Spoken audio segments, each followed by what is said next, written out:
नमस्कार। प्रभाव साक्षी news network के खास कार्यक्रम विश्व खबरों में आप सभी का स्वागत है। ईरान ने अमेरिका की बात अगर नहीं मानी तो ट्रंप उसे बख्शेंगे नहीं। यह बात खाड़ी देश भलीभांति समझ रहे हैं और पहले से ही तमाम संघर्षों से प्रभावित उस क्षेत्र में नया संघर्ष शुरू होने से बचाने के लिए ईरान को समझाने की कोशिशों में जुट गए हैं। देखा जाए तो यह एकदम स्पष्ट हो चला है कि बातचीत से हल निकालने का एक मौका तेहरान को दिया गया है, लेकिन अगर वह नहीं मानता है तो उस पर हमला करने को आतुर बैठे इजराइल को आगे बढ़ने के लिए ट्रंप हरी झंडी दिखा देंगे।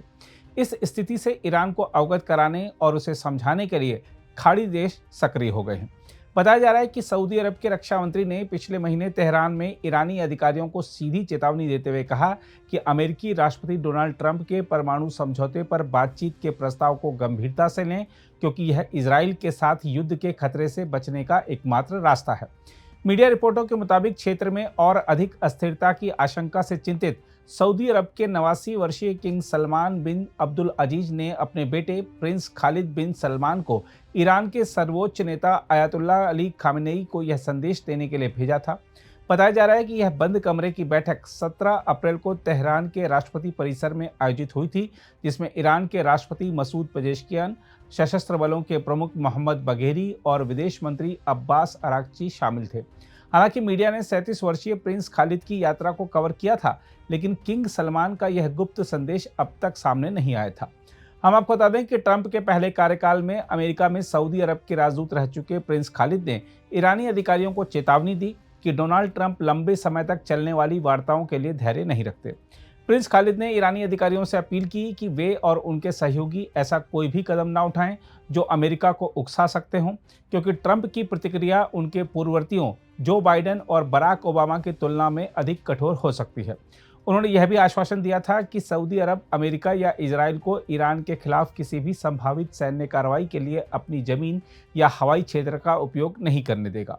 हम आपको याद दिला दें कि ट्रंप ने एक सप्ताह पहले अप्रत्याशित रूप से घोषणा की थी कि तेहरान के साथ प्रत्यक्ष वार्ता चल रही है, जिसका उद्देश्य ईरान के परमाणु कार्यक्रम को सीमित करना और इसके बदले प्रतिबंधों में राहत देना है। उन्होंने यह घोषणा इजरायली प्रधानमंत्री बेंजामिन नेतन्याहू की उपस्थिति में की थी, जो वॉशिंगटन यात्रा पर ट्रंप से ईरानी परमाणु ठिकानों पर हमलों के लिए समर्थन की अपेक्षा कर रहे थे। हालांकि ट्रंप ने इजरायली प्रधानमंत्री बेंजामिन नेतन्याहू को चेतावनी दी थी कि वे परमाणु वार्ता में कोई हस्तक्षेप न करें, क्योंकि दोनों पक्ष समाधान के बहुत करीब हैं।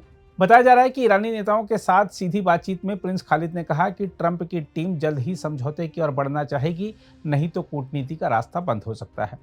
बताया जा रहा है कि सऊदी मंत्री ने ईरानी नेताओं से कहा है कि अमेरिका के साथ समझौता करना बेहतर होगा, बजाय इसके कि वार्ता विफल हो और ईरान को इजराइल के हमले का सामना करना पड़े।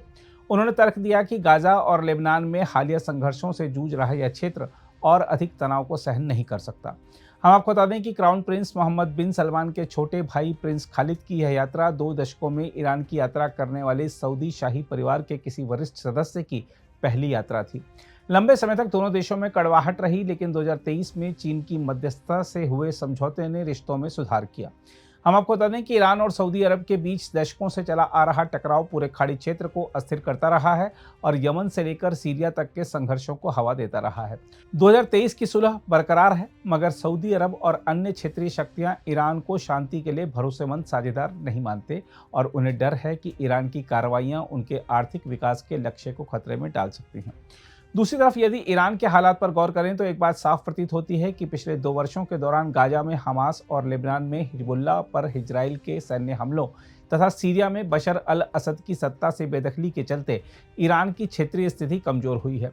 इसके अलावा पश्चिमी प्रतिबंधों ने ईरान की तेल आधारित अर्थव्यवस्था को भी बड़ा नुकसान पहुंचाया है। हालांकि अभी यह पता नहीं चल पाया है कि प्रिंस के संदेश का ईरानी नेतृत्व पर क्या प्रभाव पड़ा। बताया जा रहा है कि इस बैठक में राष्ट्रपति पेजेश्कियान ने कहा कि ईरान पश्चिमी प्रतिबंधों से राहत पाने के लिए एक समझौते को चाहता है। यह भी बताया जा रहा है कि ईरानी अधिकारियों ने ट्रंप प्रशासन के अप्रत्याशित रुख को लेकर चिंता जताई है, जो कभी सीमित संवर्धन की अनुमति देता है तो कभी पूरे परमाणु कार्यक्रम को बंद करने की मांग करता है। बताया जा रहा है कि पेजेश्कियान ने कहा है कि तेहरान समझौता करने को इच्छुक है, लेकिन केवल इसलिए अपना संवर्धन कार्यक्रम नहीं छोड़ेगा क्योंकि ट्रंप ऐसा चाहते हैं। हम आपको बता दें कि वाशिंगटन और तेहरान के बीच परमाणु मुद्दे पर बातचीत के 5 दौर हो चुके हैं, लेकिन संवर्धन जैसे मुख्य मुद्दों पर अब भी गतिरोध बना हुआ है। वहीं राष्ट्रपति डोनाल्ड ट्रंप ने यह चेतावनी भी दी है कि यदि कूटनीति विफल हुई तो वह सैन्य बल का उपयोग कर सकते हैं। व्हाइट हाउस की प्रेस सचिव कैरोलाइन लेविट ने हाल ही में एक बयान में कहा था कि राष्ट्रपति ट्रंप ने स्पष्ट कर दिया है कि समझौता करें या गंभीर परिणाम झेलें। हम आपको यह भी याद दिला दें कि इस महीने ट्रंप की 4 दिवसीय खाड़ी यात्रा के दौरान सऊदी अरब नए सुन्नी गठबंधन का नेतृत्वकर्ता बनकर उभरा है। इस यात्रा के दौरान सऊदी क्राउन प्रिंस मोहम्मद बिन सलमान ने ट्रंप और सीरिया के नए सुन्नी नेता अहमद अल शरा के बीच मेल मिलाप भी करवाया था। अगर आप भी लेना चाहते हैं देश दुनिया की तमाम जानकारी तो आज ही सब्सक्राइब करें हमारे चैनल को। साथ ही नीचे दिए बेल आइकन को जरूर दबाएं ताकि हर अपडेट आप तक पहुंच सके।